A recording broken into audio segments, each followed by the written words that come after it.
Hello, welcome back to my class. In the previous unit of this topic, I explained a noun phrase and I also explained the first grammatical function of the noun phrase, which is as the subject of the verb. In this unit, I'll be explaining the noun phrase's second grammatical function, which is as the object of the verb. Let's begin. What is the object of the verb? The object of the verb is the noun that is receiving the action in the sentence. I want you to take note of the words in red. An object will always be a noun and it will always be the one receiving the action. The object is not the action. The object is not the one performing the action. Instead, it is the noun receiving the action. There are two types of objects. We have the direct object and the indirect object. We'll start by identifying the direct object. The direct object is the noun or phrase that is receiving the action of the verb. This is the same definition that an object has. The only difference would be the indirect object. But let's focus on this direct object. Now, the structure for a direct object is subject plus verb plus who or what is receiving the action. The subject plus the verb plus who or what is receiving the action. Let's look at some examples. Brenda enjoys cake and iced tea for dessert. Now, the subject of this sentence is the noun performing the action. And here we have Brenda as the noun performing the action. And what is the action? Enjoys.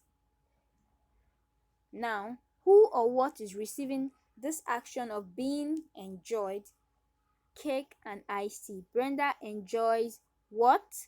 Cake and iced tea. So, enjoys is the verb and cakes and iced tea is the direct object. So the grammatical function of cake and iced tea in this sentence is as the direct object of the verb enjoys. It is important to always put in quotes the verb that is in the sentence. Let's look at another example. Tommy prefers the librarian with red glasses. The subject here is Tommy. The verb is prefers. Now, who or what is receiving the action? That means who is being preferred. The librarian is being preferred, which means there are possibly more than one librarians, but Tommy prefers the one with red glasses. So our verb here is prefers, and the direct object is the librarian. So the grammatical function of the librarian in this sentence is as the direct object of the verb prefers. And let's go straight into the indirect object. The indirect object is also always going to be a noun. But for an indirect object to appear, there must be a direct object. So, in order to say you have an indirect object, you must have a sentence that has two objects. Then one would be the direct object and the other would be the indirect object. Now, the indirect object is the one getting the direct object. Don't get confused here. I know it sounds strange saying that an object is getting another object, but let's look at the examples and you understand it better. Example 1. Jim built his granddaughter a sandcastle on the beach. Now let's start by breaking it down. Jim is the subject. Built is the verb. Now, who or what is being built? A sandcastle is being built, which means a sandcastle here is the direct object. Now remember, the indirect object is the one getting the direct object. So, who or what is getting a sandcastle? His granddaughter is getting a sandcastle. So what did Jim build? Jim built a sand castle. Here we have our direct object. Did Jim build his granddaughter? No. Did Jim build a sandcastle? Yes. So what did Jim build? A sandcastle. That is our direct object. Now who is getting the direct object? Who is getting the sandcastle?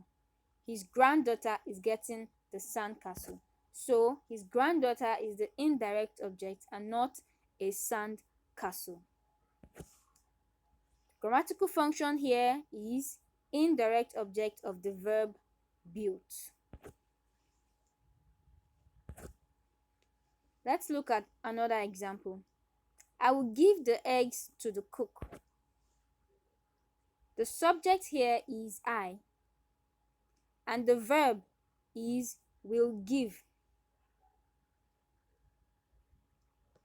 So we have two nouns in this sentence, excuse me. We have the eggs and we have the cook. Those are the two objects. But how do we decide which one is the direct object and which one is the indirect object? Remember the structure of a direct object: the subject plus the verb plus who or what is receiving the verb. So the subject here is I, the verb is will give. Now who or what am I giving? I am giving the eggs. So the eggs would be my direct object. And then the cook, who is receiving the eggs, that will be the indirect object. So the grammatical function for the words in red would be indirect object of the verb give. Now try this on your own.